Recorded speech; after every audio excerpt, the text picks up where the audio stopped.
Yeah, and let's have fun with it. Remember, like, we don't have to start right away, and we don't have to do it. Like, let's have our, our good times. Yeah. The good times that make it fun and worth doing. Otherwise, we're just going to die quicker. Except for you, Grant. I will never die. Because you will never die. Never die. Hashtag never die. That's okay. I'm like that billionaire guy who looks like he has a blood boy. He does have a blood boy. His boy is his blood boy, in fact. But that's, you produce a certain amount of blood. Like, let's not make it like he's a ghoul. Yeah. He had a son in order to suck his blood. Like, that's fine. If you're rich, it's okay. I think he had the son pre-deciding to suck his blood. And was but like, then he saw how there's juicy a great that kid opportunity was. to... He took one look at that kid's juicy, juicy skin, and he was like, I'm fucking eating that.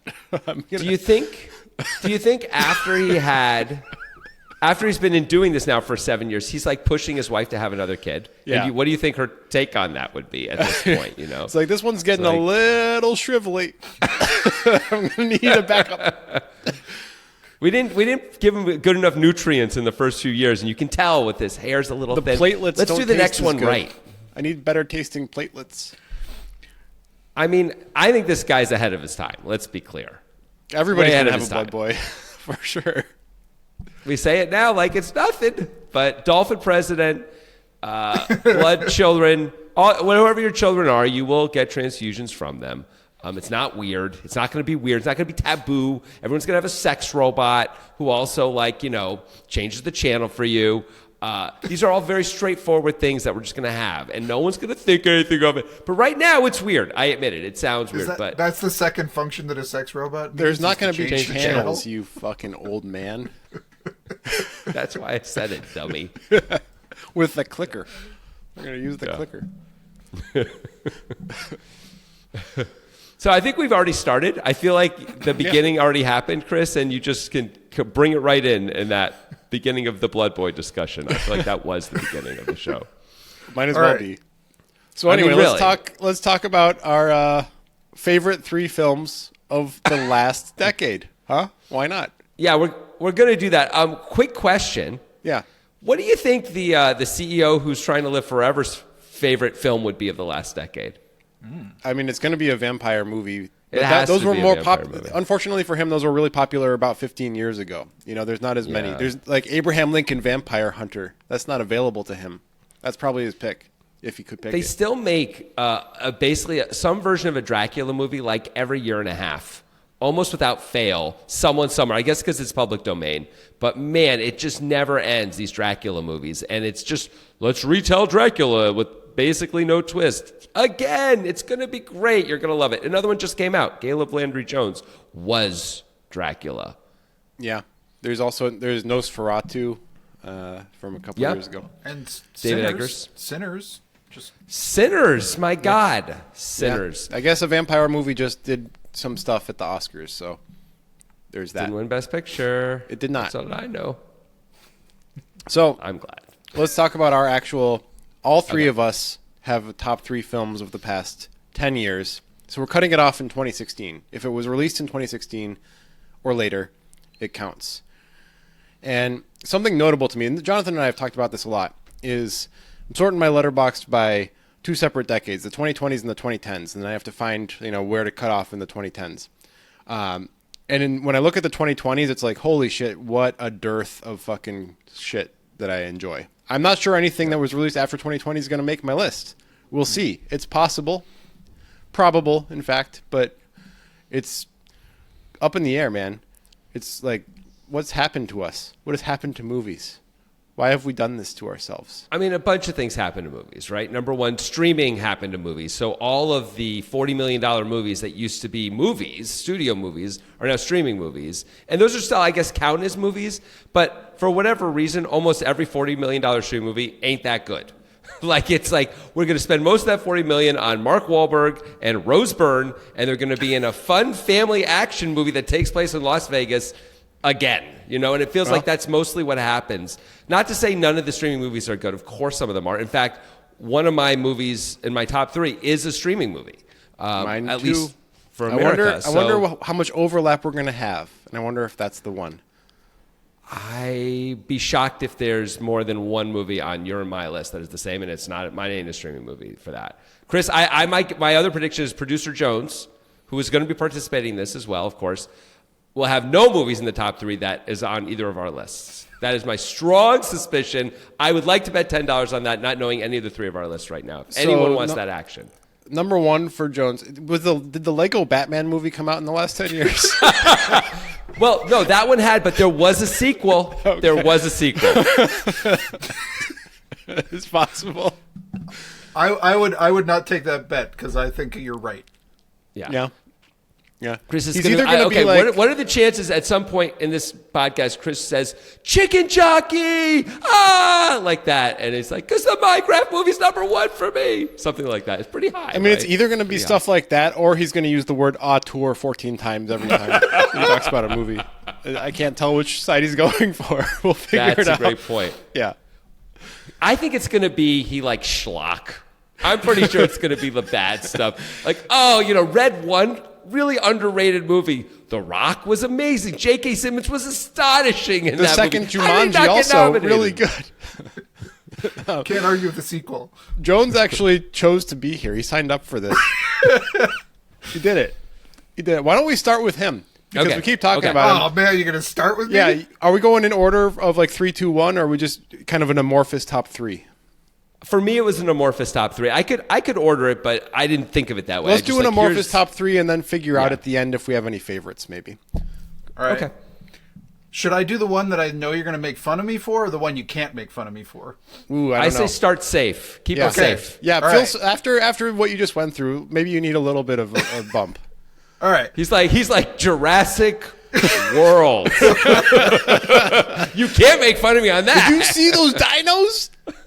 This one is from the 2020s, and I think it might be one that a lot of people missed, but I think it's maybe the best film of the 2020s. Ooh, at least. I like it. Go on. Not a U.S. made film. It's a Polish film called Zone of Interest.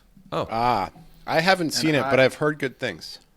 Think it is kind of a masterpiece, and it really, in what it's trying to do, is so it's such a new take on an old story that is really uncomfortable for you as a viewer. And I think that's I don't know if do you know it at all? I know as far as I'm aware, it's like it centers around a guard at a concentration camp during the Holocaust and his family living in a property nearby or something like that. Is that right? And you never see any of the horrors. You just have a sense of what's going on. There's occasionally smoke in the background, and it's really just them living their daily lives, washing their clothes and having fun in the pool. And it's so uncomfortable, and there's this element to it. It's just a beautiful film. I think it's so good about how people can sort of reshape their mind to live their daily lives even amongst stuff that's going on, and it's a really good movie. Well, I will have to watch that. It's on my watch list for sure. I wonder if Jones just filtered for Holocaust in his brain. He was like, what's a way that I can make sure they can't make fun of me for the pick? I told you can't make fun of me. I picked the one. You told me to pick the one you can't make fun of me. That is a really tough one to poke holes in, I will admit. He's gonna be and the next one is about pedophilia. That I haven't seen that either. It was nominated for Best Picture a year or two ago. And there's nothing we can say except, okay, probably we should see that. Congratulations, Chris. You humiliated us. You shamed us. Yes, let's go. Okay. That's super not fun, though. Not a fun-sounding movie. But. Holocaust movies typically it's are a not, tough watch. But typically, I think it's really one of those that's worth a watch. And I think the thing that's such a, there's so many World War II Holocaust-type movies, and not that that's not an important subject, but I just love the angle that this took, and just the kind of indictment of sticking your head in the sand, which I think is something that I'm very capable of too. I felt indicted and seen as watching this movie. And I think that's uncomfortable as a viewer, so it's really cool. So it's one of those historical capsule movies that makes you take a look at modern times as well, and the analogies that can be drawn. Yep. I mean, yeah, those are impactful.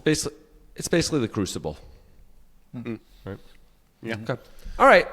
Let's move on to something maybe a little less dour, hopefully. Grant, I don't know. We'll give see. us one. I mean, you better go then, Levy, because I have a penchant for dour. I know at least I can in my head. I know one of your movies for sure, and I know how dour it is because I've seen it recently. I'm almost sure I know what it is, but I will pick something that is all right. I'm going to pick. My stuff is pretty dour too. I'm going to pick the most fun movie on my list, which is Arrival, 2016. Barely makes the cut.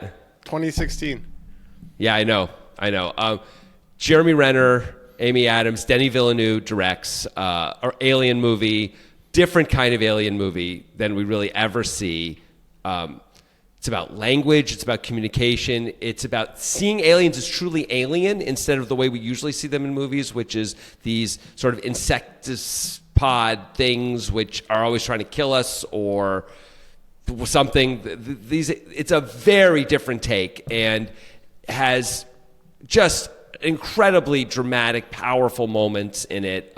Is charming as hell. Is thoughtful. I was so excited to see that this movie came out in 2016. I had a different movie as my third, as in my top three, and then I woke up. I was like, I need to check 2016. I haven't checked 2016 yet. I realized that counts for our 10 years, and knock something else out and immediately put Arrival in there. Feels like a no-brainer for me. Can I tell you something? Yeah. You just lost a bet. It's on my list. Oh, my God. Well, you just lost a bet. You're the one who wouldn't make it, buddy. You're the one who lost the $10. Now, I would have won. Fair. Well, I guess I would have lost the bet. Yeah, no, that was on my list, too. I think nice. It's a beautiful movie. I was so excited to see it was in 2016, too. So I co-sign. I will say also, I think if you're watching it for the first time, you don't know anything. And we're going to not do spoilers if we can avoid it anyway. So for this one, let's not do the big spoiler thing. It has an ending and a reveal that is so earned and so powerful. And I would say kind of really hard to see coming. I did not see it coming, and I often see these things coming. I've seen a lot of movies in my life. I've seen a lot of twists. I sort of know what's happening. I see them lay out the groundwork usually way before anything's. I'm like, oh, well, the only reason why you'd even do that is because blah, blah, blah. And so it has to be but no idea. And was like, it made it all the more moving and powerful. Great movie. The big sort of twist at the end. It's not on my list, but it is a great movie. I saw the twist coming. No big deal. Not a big deal at all. Good for you. Yeah. I guess. Yeah, but know, when looking at Arrival, because it's on the edge of 2015, it makes me see how close we are to so many great movies in 2015 that we can't include that might have been included on my list. Like right there is The Revenant, The Big Short, The Martian, Room, Sicario, The Gift. Like these are all great movies that could have made my list, but they did not. They did not. Boy, you love The Gift. You are such a fan of The Gift. No, it's not The Gift that I like as much as you are thinking of a different movie with a similar name. No, you're thinking. No, I know you like The Gift and The Guest. Yeah, right? I like them both. Yeah, no, I know you really like. I think both those movies are perfectly good. Don't get me wrong, but you have a real spot in your heart for those two. Those are like your favorite sons. Those movies for some reason. They're not, but they're just underappreciated. That's another podcast. Okay. We'll talk about them on another podcast. Okay. But I mean, The Big Short would have definitely made my top three. I'll say that for sure. The Revenant is pretty close to a lock to have made my top three as well. I didn't have Arrival, but let's pivot to another Renner gem for my first of the last. This is actually my number one movie. I think I can say it pretty clearly over the past 10 years is Wind River. Yeah. I think it's a flawless movie. The pacing, the tone, while dour for sure, is like it's one of those movies where you might read the synopsis and be like, I don't want to watch that, but as soon as you turn it on, you're hooked and you're enjoying every single second, and the tension is perfect, but it doesn't feel like you can't watch it. It's just kind of like I want to see what happens next. I mean, there's one particular scene that everybody talks about who's seen this movie that's like that is a tense fucking scene. You can feel the palpable like distress in everybody and that something shitty is about to happen for sure. Is that the he's flanking me scene? Yeah. Yeah. It's pretty intense. Yeah. What do you guys think about this movie? I have it in my top 3 as well. I was amazed to see that I have 2 Jeremy Renner movies in my top 3 movies of the last 10 years, but it's kind of a no-doubter for me. Wind River might really be the best movie of the last 10 years. Amazingly, Taylor Sheridan wrote that movie. I don't think he directed it. I'm not sure if he directed. Chris, can you look up if he directed that as well? Taylor Sheridan, who has now become sort of the equivalent of McDonald's for... He directed it. He did as well. Wow. So this was his directorial debut, I think. I mean, he also, of course, wrote Sicario before that, which got him this job. But now he's the guy behind Yellowstone and Marshalls and Lioness. And like basically anything that CBS does that isn't Star Trek and is popular is Taylor Sheridan right now. It's all Paramount. He's all of Paramount's entertainment. And most of it, I don't know. I'm not interested in any of that stuff personally. Like I've tried watching Landman. I get 4 episodes and I'm like, all right, I see what we're doing. I'm out of here. But like this is when he was doing true craft. Like it wasn't just like interesting or compelling. It was deeply important. It felt like personal, not important like, oh God, kids will watch this one day and understand, but more like I care so much about these characters. I'm so deeply invested in this that you have me on every moment. Like you said, there's not a single thing boring about this. I rewatched this movie maybe a year ago, and I was like, I know it's kind of slow in some parts, but I'm just going to hang in there because I know it's good. And then it wasn't slow for a damn second. And I was like, what am I talking about, man? This movie flies by. It's so intense. It's a great movie. It is. It is a very good movie, and I'm going to watch it again soon, I think, now that we're talking about it, because it's so good. So we've already had some crossover between us. Jones, what's your third movie? Because we know now that you have Zone of Interest and Arrival. Zone of Interest and Arrival. My third movie is probably not that controversial. It won Best Picture, I think. But Parasite. I think I would put that on the top 3 list of the last decade. I was hoping you were going to say Green Book. I'll just tell you right now, because it won Best Picture also. Yeah, that would have been a little bit more juicy, right? But this is probably another one you can't really argue with. It feels like a really complete film. It just feels like it's got comedy. It's got suspense. It's got, you just kind of like, you're intrigued as the audience. It's a really good watch, and it's one that I have not returned to it, but I'd like to. I think it'd be one that would withstand a second or third viewing. I think it's just got a lot going on. So I really like this movie, and I think it deserves that space. What do you think, Jonathan? What do you two think of it? I think it is a good movie that I am surprised how many people think it's a great movie. I was surprised it won Best Picture. I'm surprised the way it's been talked about since. I do think it's a very good movie. Don't get me wrong. It's certainly like in my top 10 movies for whatever year it was that year, and I've rewatched it at least once, maybe twice, and it's an enjoyable rewatch for sure. But I don't feel as deeply connected to it as I do other movies that, like the movies that are on my list. For example, the 2 Jeremy Renner movies, for example. Anything with Jeremy Renner, I mean, obviously, Ghost Protocol. Also, if that had only happened in 2016, those would be my 3 movies right there. But like, I don't care about the characters in the same way that I do. For me, for all 3 movies on my list, the real through line is I am so deeply invested in the characters and whatever's going to happen to them. And I feel like for Parasite, it's a little more like watching a play where there's something a little bit removed. It's almost like it's behind plexiglass for me. I still am interested, but I don't really care who wins and loses so much in Parasite. Maybe because everyone's a bit of a parasite, right? In one way or another. So it's a little different. Without the rooting interest, it's more like an interesting thing to observe for me. Grant, how about for you? What's your take on Parasite? I echo you exactly. I feel the same way. I don't really know what else was up for Best Picture that year off the top of my head, but it got so much kind of like, I don't know how to put it, like pretentious acclaim. It's kind of one of those movies that's like, oh, you if you like movies, you like Parasite, And I liked it, but I definitely didn't think it was a top 3 worthy movie for me. I kind of understand why it would be for Jones or other people. I can see how it could resonate more with other people, but I think I'm more aligned with you, Jonathan, on my feelings on Parasite. So, yeah, I mean, I think it's a worthy pick, but it's definitely not one of my picks. Yeah, it's really hard to say, like, that's a terrible decision, right, when it won Best Picture. And I think most people who are really into movies think it was an incredible movie, and maybe a lot of people would have it in their top 3. But I will say it was never a consideration for me. And I couldn't just stop at 3, so I have honorable mentions. I felt other movies needed to be at least talked about, so hopefully we'll get to that. But, like, it was never even consideration for any of my honorable mentions either. And I have like another 5 or 6 movies in my honorable mentions. So. All right. Well, so we know all 3 of Jones's. We know 2 of yours, right, Jonathan? How many of yours do we know about, Grant? We know Wind one. River. Well, why don't you give one. us a second one of yours? It's a recent one. You guys know I love this movie. We do. We know. Call it. Train Dreams. It's Train Dreams. Yeah, it's the only one from the 2020s that even got close to making the cut. We've done a podcast where we talked about Train Dreams a little bit before.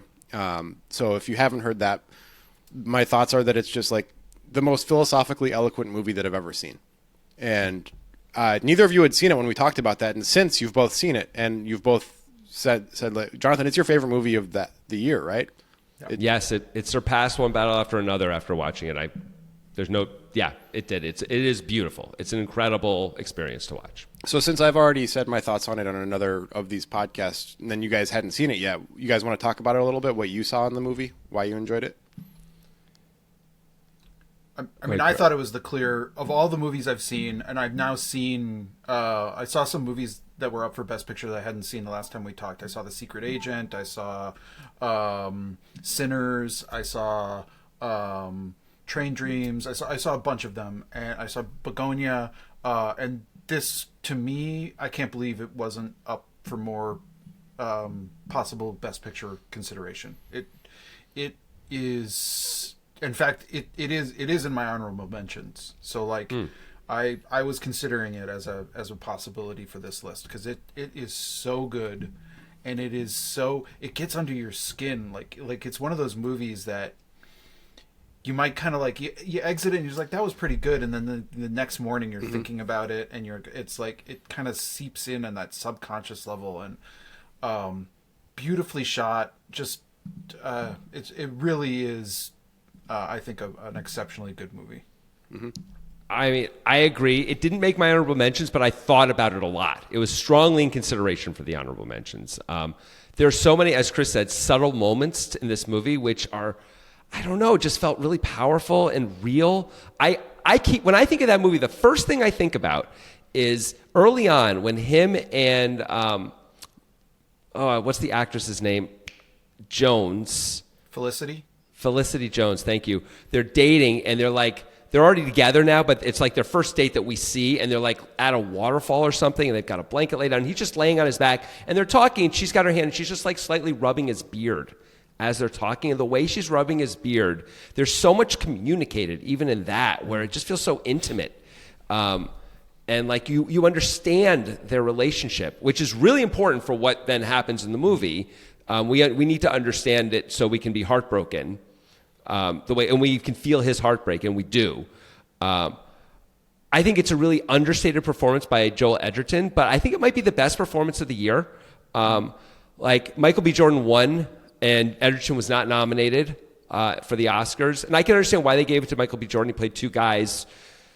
They were pretty distinctive, even though they sounded alike and looked alike. That's cool, and so be it. He's a great actor. I'm down with it. But I feel like Edgerton communicated so much in the little moments that I wish he had at least been nominated, and really I wish he had won. I think it's really an extraordinary film, and its quietness is interesting because it's not flashy at all. And so it's a little hard to sell. I mean, why would they name it Train Dreams? It's so hard to get anyone to ever watch that movie when you call it Train Dreams, Like, you could have called it almost anything else. Just call it a year. Call it 1876 or whatever. I'm much more likely to watch that movie.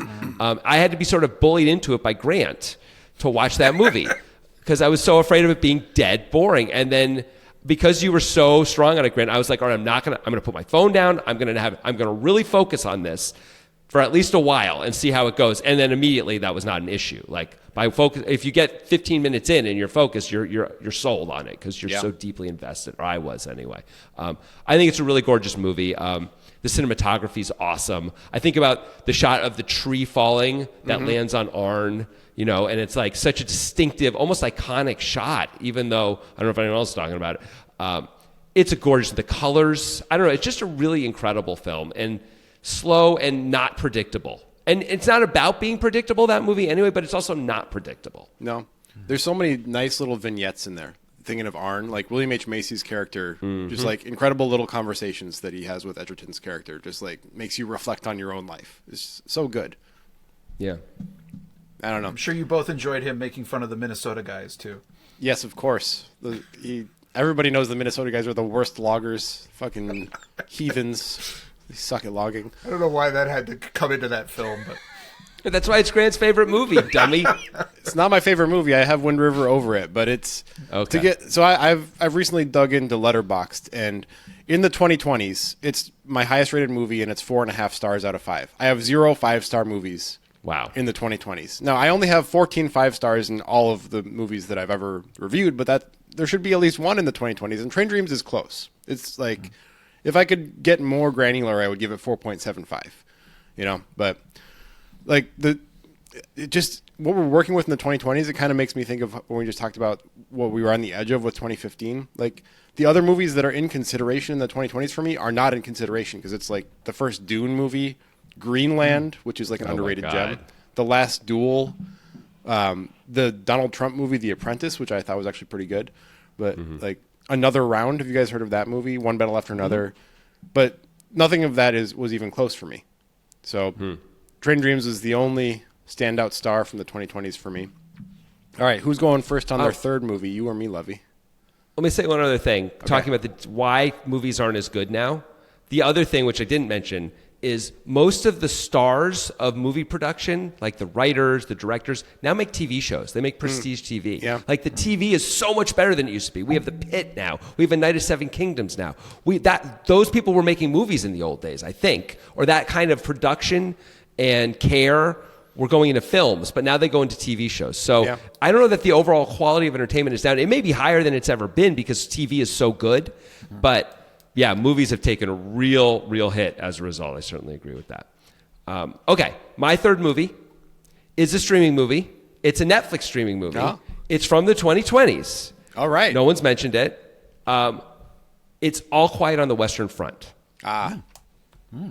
Which I thought was devastating and intense as hell. And the music in that is incredible. Like, it really adds to it. But the horror of World War I is like, I don't know that there's a better way to depict it. And told through this one character's eyes, but him and his sort of friends and regiment, and like just the levels of sort of disappointment and sadness and intensity that happen and horror of the war. I was completely caught up in this, again, from the get-go. And I thought the production values, I think they made this movie for $20 million somehow, but to me, the production values are extremely high. This was also nominated for Best Picture. Somehow didn't win. I don't know what year it even was, but I can't imagine liking a movie better than that year. I'd have to go look and see if I had anything higher, but I doubt it. But I think that movie is incredibly powerful, and it won out of my World War I movies because I have another World War I movie in my honorable mentions. But this, I was like, All Quiet on the Western Front, clearly the best. I think for me, Wind River's number one, which I think is your number one also, right, Grant? Yeah, it is. I guess Arrival's too, but it might. I don't even know. I don't know. Arrival and All Quiet are very close in terms of quality for me. Yeah. What did you guys think of this if you've seen it? I don't have it that high. I thought it was a good movie. I thought it was kind of one note. Like, it could have been 40 minutes, and I would have been okay with that. It's a 3.5 star out of 5-star movie for me, which is like, that's a good movie. I'd watch it again, but it's, that's the same score that I gave, Mickey 17 in the same year, or Air, or Nomadland, So it's on that tier for me, but it's good, but it's not in an honorable mention spot or anything like that. What about you, Jones? This is one that I have regrettably I've always wanted to watch it, but then every time I sit down to do it, I'm like, oh, do I really want to put myself through this? Yeah, and then I don't watch it. It is brutal, as Jonathan said. So I haven't seen it. And I just did look it up, by the way. The best picture that year was Everything Everywhere All at Once. Oh, which my kind God. of, yeah. So That's so painful to me. Yeah, I have not seen this movie, so everything I feel everywhere like all at once everything- is so disappointing because like the premise is just like spot on. Like I'm interested. Let's see what they do with that. Yeah, anything with the multiverse, but they're not doing Marvel bullshit. Cool. Show me something. Yeah. And then it was like, could have done without that. I guess I don't know. Hot dog fingers. Cool. Is that the most overrated movie of the last 10 years? I mean, if So that if movie people- isn't terrible. It but depends on like- if you're talking about Oscar, because like Green Book won Best Picture, and that was not very good. Right, but people hate Green Book, and it won Best Picture. People love Everything Everywhere, and it won Best Picture. Like, most people think that movie's awesome and absolutely thinks it deserved to win. I think Michelle Yeoh absolutely deserved to win Best Actress, and I'm like, I don't see any of it. I don't get it. I wanted to like that movie. I was super excited for that movie and was like, I don't know. I mean, because it's not really about the things I guess I wanted it to be about, right? It's like, it's a sort of a screwball absurdist comedy about family and a mother-daughter's relationship, which is really at the heart of it, instead of being, you know, a really intelligent, fun thriller that's also a little funny. And, you know, that's what I'm looking for. And so maybe I'm just mismatched for it. But man, that was as disappointed as I've been. I was like, 100% I'm going to love this movie. Like, it sounds incredible. You know, the name is perfect, you know, but then. Yeah. And they made, I don't know. Everybody loved that rock scene where they were rocks. Like, I don't care. No. I don't care about that. I don't care. I was deeply unamused by most of it. Really wanted to like it. And just like it got, the longer it went, the less I liked it too. Like the first 20, 30 minutes, I'm like, oh, this is cool, because they were starting to introduce little elements of the multiverse. And it was like, you know, interesting at that point. And then suddenly they're like, we're just going full on crazy. And it was, I don't know, it was too absurd. It leaned too much into the absurd and, you know, a mother's love kind of a thing, rather than the parts I'm there for. You know, I'm there for the awesome multiverse stuff. As you'll see, because I actually have a movie in my honorable mentions, which does do all that stuff, although isn't funny, but does play into all that and does it, I think, extremely well. So we haven't done my third yet. So let's. Speaking of, you know, sci-fi concepts, Arrival was a definite consideration, because Arrival is a highbrow sci-fi movie with, like, and I think objectively a better movie than the movie that I'm going to say, but I like this movie better. I'd rather watch this movie. And speaking of low budgets, and nobody's fucking heard of this movie, 2018's Upgrade. Who's seen Upgrade? Wow. I mean, I've seen it, obviously. Yeah. I have not. Upgrade is your number 3, is in your top 3? Yes, I think it's fucking amazing. I think it's I'm great. having a real hard time getting my head around that. Yeah. Real hard time. I like that movie. There's a lot of fun things about it. Of course, I have pointed out to you the one unbelievably huge flaw in that movie. Like, logically, there's a massive logic flaw. But if you let that go, which you have to, you just have to let it go. Otherwise, it's going to ruin everything. It's a really fun, great sci-fi movie for sure.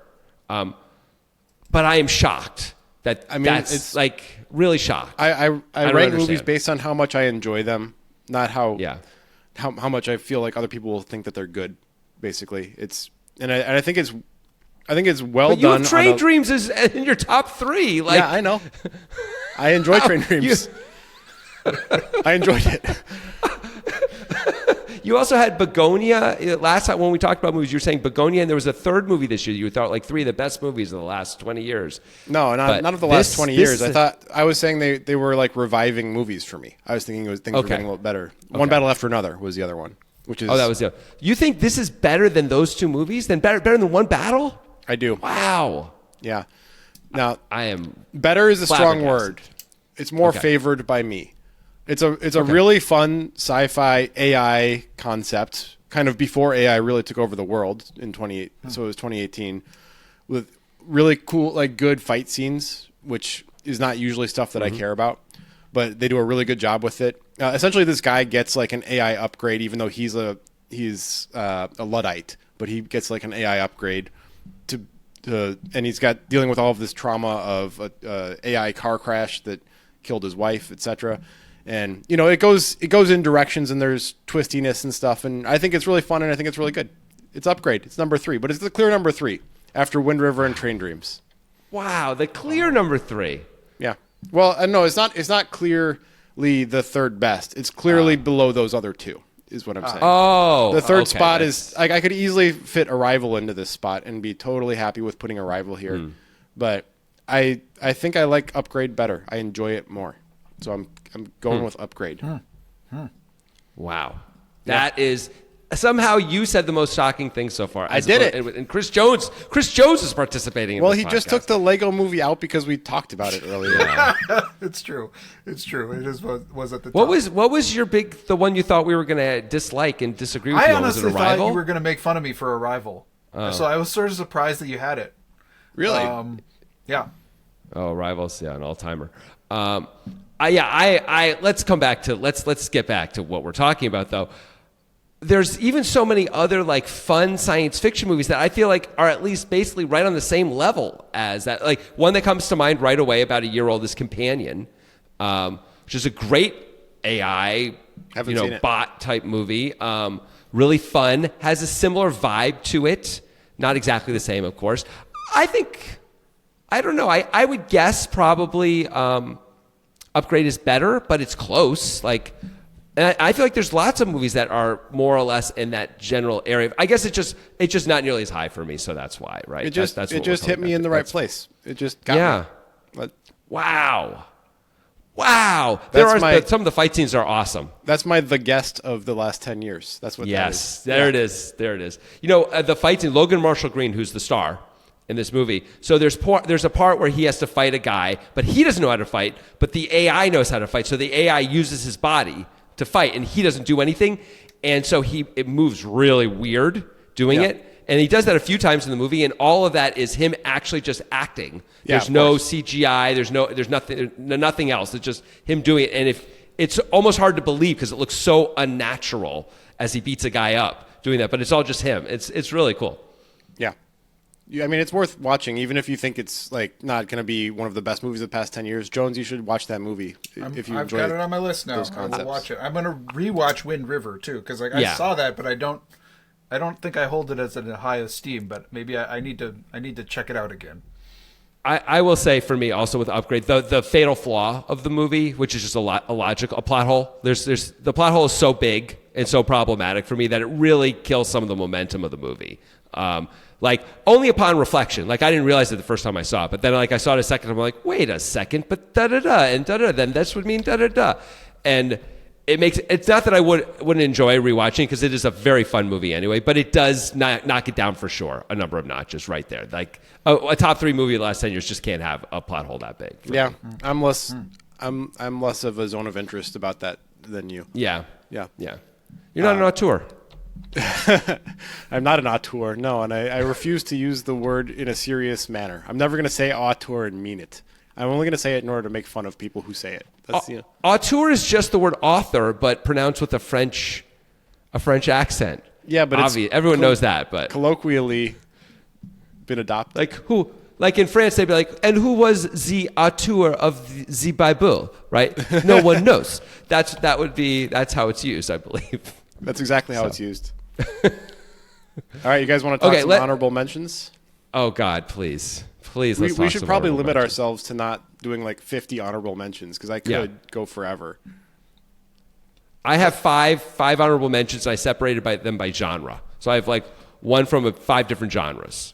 It felt like the best way for me to do it. I'm just gonna go through them quickly, mine, and then we'll do each of ours. Okay. So drama. This is a movie I've talked about a lot, Little Women, which came out in the 2020s. Greta Gerwig directs. Just you want to talk about a movie just I love to watch. That's right up there with any movie of the last 10 years. That is just a pure joy to rewatch that. I've probably seen it 5 or 6 times. I will continue to watch that movie. War. I don't know if that's really a genre, but I created one. 1917. Sam Mendes directing, won Best Picture. It's done as a one-shot, the whole movie. It's fabulous. It's just not as good as All Quiet on the Western Front. So, but it was actually for a while. That's the one that got knocked out by Arrival. So I had 2 World War I movies in my top 3 there for a while until the very end.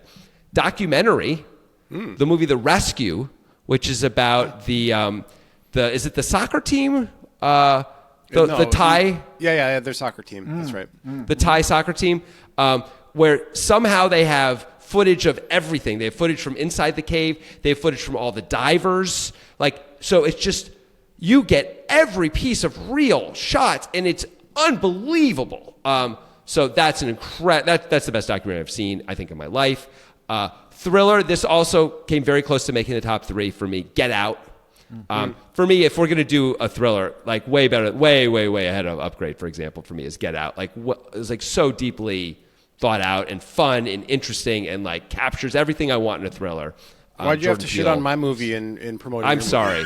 I can't help it. I don't know. I don't understand what happened with your movie. And finally, I have a horror movie in here as well. I couldn't put It Follows because It Follows was too long ago. But my horror movie, honorable mention, is Talk to Me, which is a Aussie or New Zealand, I think it's New Zealand, movie, which I don't like horror, but holy shit did I love this movie. Wow, this movie was fun and interesting and compelling and crazy and awesome.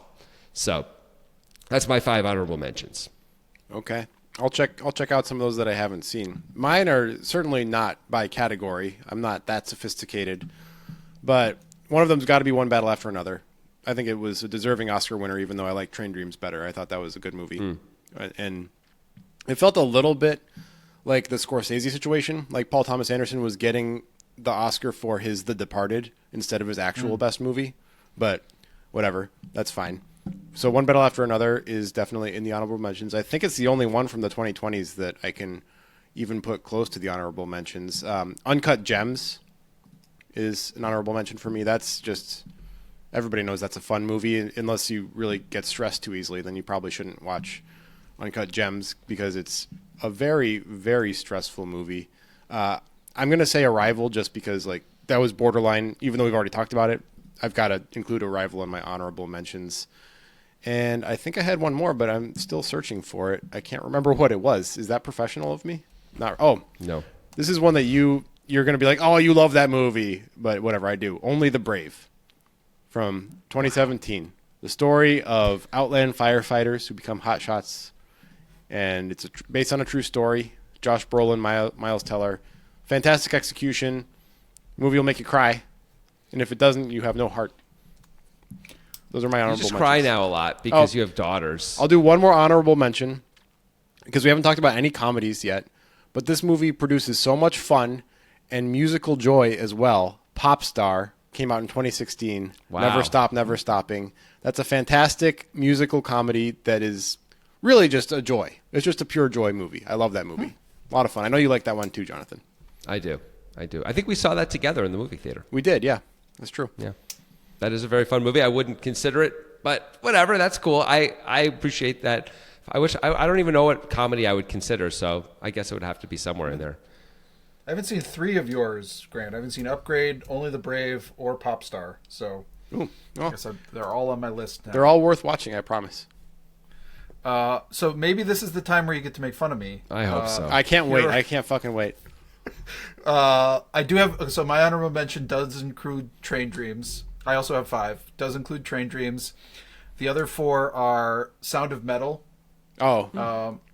Riz Ahmed. You know we love Riz Ahmed. He's incredible in that movie. He's so good in that movie. Amazing. Documentary. This one I might be accused of being too softy or whatever. But My Octopus Teacher. I've heard of it. I haven't watched it. I've seen it. I loved that movie so much. It just hit me in my soft little jelly center. Dune. I mean, it's a pretty good, well executed, sci-fi epic. The first one. Yeah, the first. Yeah. Duncan, Idaho. And then I don't know what you think of this one. Sorry to Bother You. Ooh, I hated that movie. Oh, Grant hates it so much. I believe that's a 1-star for me on Letterboxd. Really? Yeah. Yeah. I think Grant wasn't into it anyway, but as soon as people started turning into horses, I think Grant really was done. Yeah. I didn't enjoy it that much in the first place. I know it's beloved by some corners of the internet. Probably the same people who like Parasite, I guess. No, I'm Well, kidding. maybe. Maybe. There might be a weird- correlation there. Yeah. Boots Riley, I think, right? Made Yes. Yep. What are your that? thoughts on that movie? Talk about why you like that movie, because I think similar to Zone of Interest, I really appreciate movies that come at big, kind of impenetrable social issues that like nobody can talk on, and they're like, people are just arguing in different corners, and come at them from such a different angle that you're sort of forced to face them, and you can through the way the movie tells the story. And that's, I guess, I appreciate. And in the same way, I think Zone of Interest sort of like makes you face the idea of just hiding from the horrors of the world and sort of living your little small life in your little lane. I think this movie forces you to look at kind of racial injustice in a way that other movies that head towards it more directly sort of fail, in my mind. So I just appreciate that. So now I'm the guy That's why I who like hates movies about racial injustice. Great. I also hate Green Book, so great. Yeah, wonderful. What did you think of this movie, Jonathan? Sorry to bother you. I thought it was fine. I thought it was weird. I appreciated its weirdness. I certainly never saw it again and don't think I would. It was one of those. I was always a little surprised by the amount of acclaim it got, similar to Parasite in that way. But I didn't hate it by any means. Grant actively hates that movie as much as like almost any movie. Like he hates that in like Captain America: Civil War, like deeply. I do. Both of those, I think they're both pretty good, But that's it. Like so, yeah. I have a deep dislike for most Marvel things, though. So yeah. Yeah. to be fair. Yeah. All right, That's well, fair. Yeah, but you're allowed to like it, Jones. I'll allow it. But I right. think Appreciate we you. should have a fourth member of the podcast, and that's the soft jelly center of Chris Jones. I think we do have it. He mostly is just saying like, "Oh, this is another movie that made me cry." So, actually, that's really you. You're the one who cries all the time now. You said with Train Dreams you cried multiple times, Chris. I did not even tear up once in Train Dreams. I Did you? didn't cry multiple times. I cried once. I think on the I don't podcast think you I said did. multiple times. I don't think I did. Like I'm Okay. more capable of. See, like the thing is like it's weird to me. Like movies that I really love, I'm more capable of crying in movies that I don't like as much. I don't know. It's weird. That's interesting. It's also in Train Dreams, not to try to give too much away. This might give something away, but like, if you have a kid, you're probably more likely to cry. Train Dreams. Yeah, for sure. No, that makes sense. Yeah, it's pretty devastating. Yeah. All right, let's throw in one last thing here, which is movies that we think people might not have heard about or seen, little known movies of the last 10 years that we feel like this movie is like a special thing. Didn't make our lists, our top 8 or whatever for each of us, but like, my God, here's a movie you probably even heard about, but must be seen, kind of a thing. I have like too many of those, but I'll try to limit myself. Yeah, let's just do like 3 or 4 each. Okay. something Can like I that. start? Because I got one I'm looking at Please. right now. 7,500 with Joseph Gordon-Levitt. Wow, that is an unsung That's a deep cut movie. That's a deep cut. Yeah. It's I think it was a Amazon, straight to Prime movie. But it's an aircraft hijacking. But it's what are those, like, one room movie where it's just the cockpit the whole movie, and you're seeing JGL deal with this hijacking as the pilot, and I think it's great. Really, really fun movie. It is great. I'm surprised I'm surprised it made this list, but it's definitely a great movie. We're not that very talking few best people would have movies heard. ever. We're talking movies Right. that people don't know what they are and they should see. Okay, you're right. I guess you're right. Anyway, it is certainly that. It's certainly a movie most people have not even heard of. I'm sure Chris Jones has never heard of that. I've movie. never heard of it. It's on my list now. Yeah, it's definitely a good watch for sure. It's easy to get into because it's just like a simple concept you just enjoy. Yeah. All right, I'll do one. This feels like a freebie in some ways. Few people watched it. Absolutely great. Coherence. There's your multiversal, well thought out. That's from the last movie 10 years. for me. I thought that was from 2013 or something. Oh no. Okay, maybe it is. I didn't check. I just wrote Coherence down because I'm like, that's a movie people haven't seen. All right, I can move right along. Don't worry about me. I think you're right. I'm pretty sure that's. I got other stuff queued up. Don't worry about it. Movie I just rewatched the other day, Searching, which is John Cho. All takes place from, all you see is a computer screen, the entire movie. And so we just watched that, and somehow that movie, not only is it awesome and interesting, but it's touching. You're talking about like crying and stuff like that. I got choked up within 5 minutes of that movie. Like almost right away, I started like, I didn't actually cry, but I felt it. I felt it right there. You know, I was right on the edge of it. Like it really got me. And it's so creative. And somehow, by watching someone type texts and then erase them, you learn more about what they're thinking than when they talk, which is like kind of an incredible innovation. And I'm sad we don't have more movies like this because so much is communicated by the way that this was done. So it's so inventive and smart, and it was a small hit, but not a big hit by any means. Most people haven't seen this movie. Yeah. I think it's a must-see for anyone who cares about movies at all. Reasonable. Jones, you got any? I do. I have a couple. Probably both of you, since you're Portland, at least have spent time in Portland, may know this movie, but a lot of people don't. Leave No Trace. Oh yeah, I think is a really good movie. Ben Foster. Most people don't have not seen it or heard of it, and I think it's a really worthwhile watch. I saw it. It was good. And then there's a kind of, I think, a devastating Japanese movie that not many people have seen called Drive My Car. It's on my list. It's been on my list for a while. It's a hard movie. It's like all about sort of recovering from grief and whatever, but it is so well done. It's really worth a watch. Okay. All right. I have a couple more you should see this if you haven't. And this one sounds ridiculous, but it's like Greenland.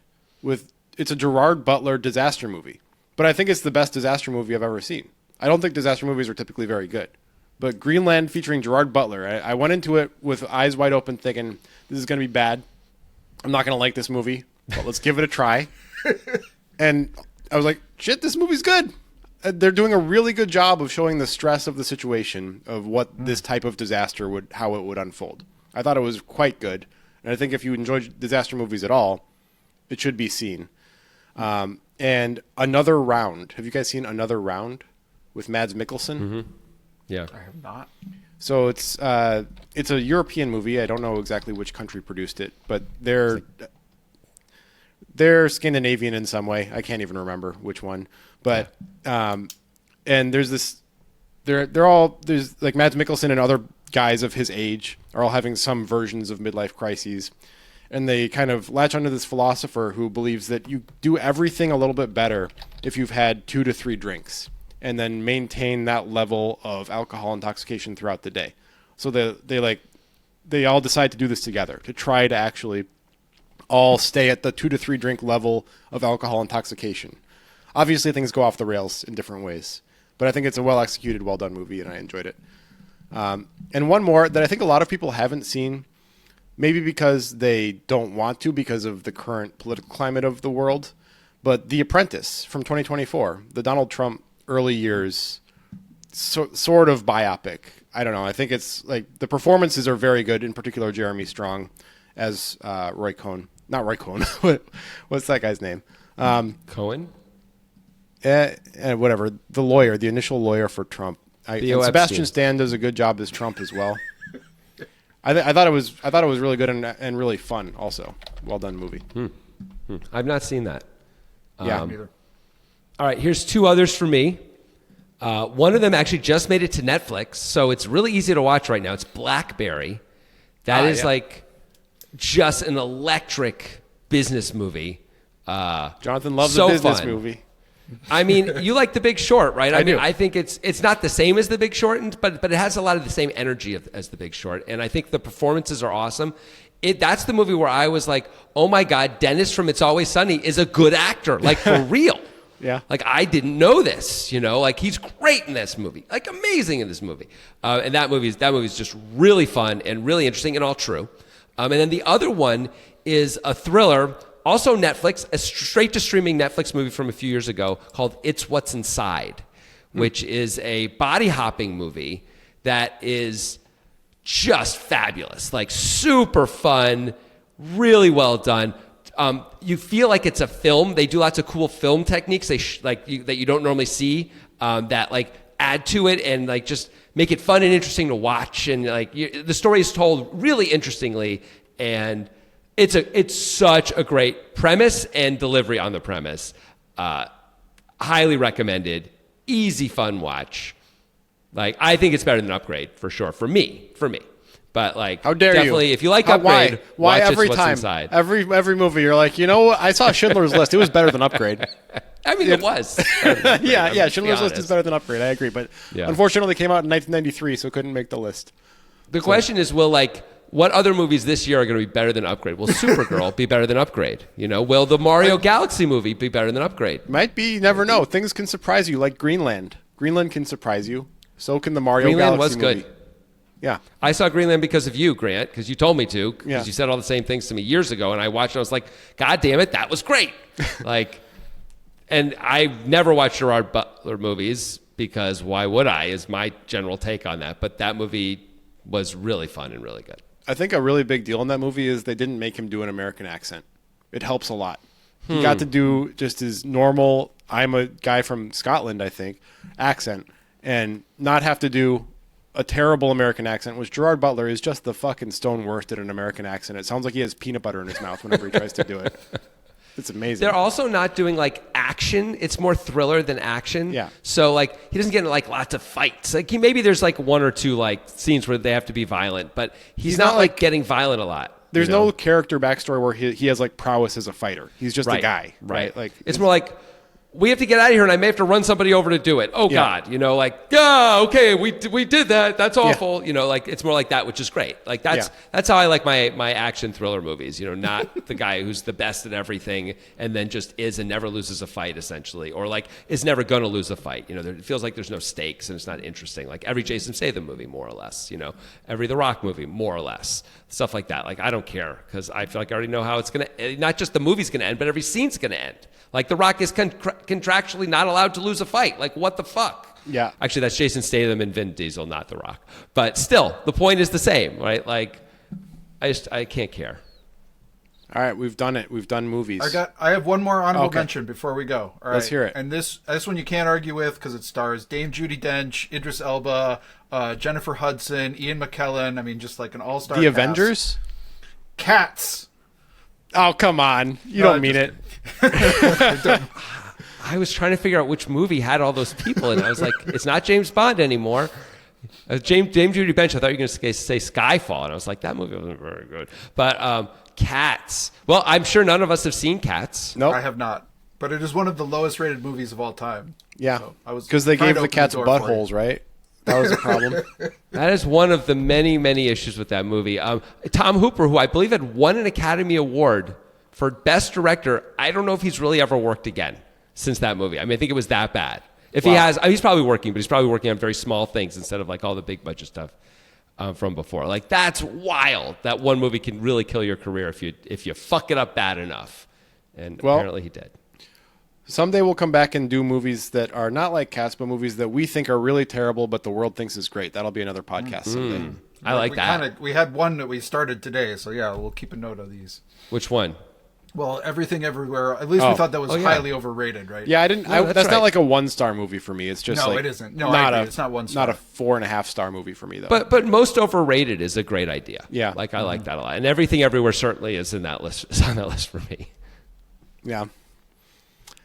All right. Cool. Well, Okay. Yeah. Now, if you haven't seen any of those movies, your assignment as the audience is to watch all of them before next time you leave your house. That's all. I mean, it would be pretty awesome to watch a bunch of those movies not knowing anything really about them except what we've said. If you could go in kind of cold to some of these movies, like what an incredible experience you're going to have watching these movies. Like watching Arrival for the first time, you can't ever get that back, even though it's still a great movie on rewatch.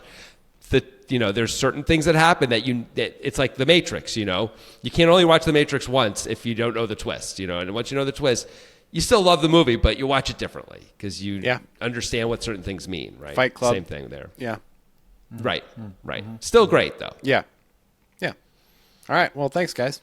I gotta chip away at the work. I got a bigger play to rehearse. I gotta live today like I'm in the race. Show the world I know my own worth. Heavyweight to burden, I persevere. Been persevering since birth. Fight for what we deserve until we reunite Mother Earth. We're rewriting the rule book, rewiring our brains. Deep dive in the framework, yeah, we can be the change. Future's ours to claim if we grab it by the reins. Break the chain, we're gonna make it rain. We did not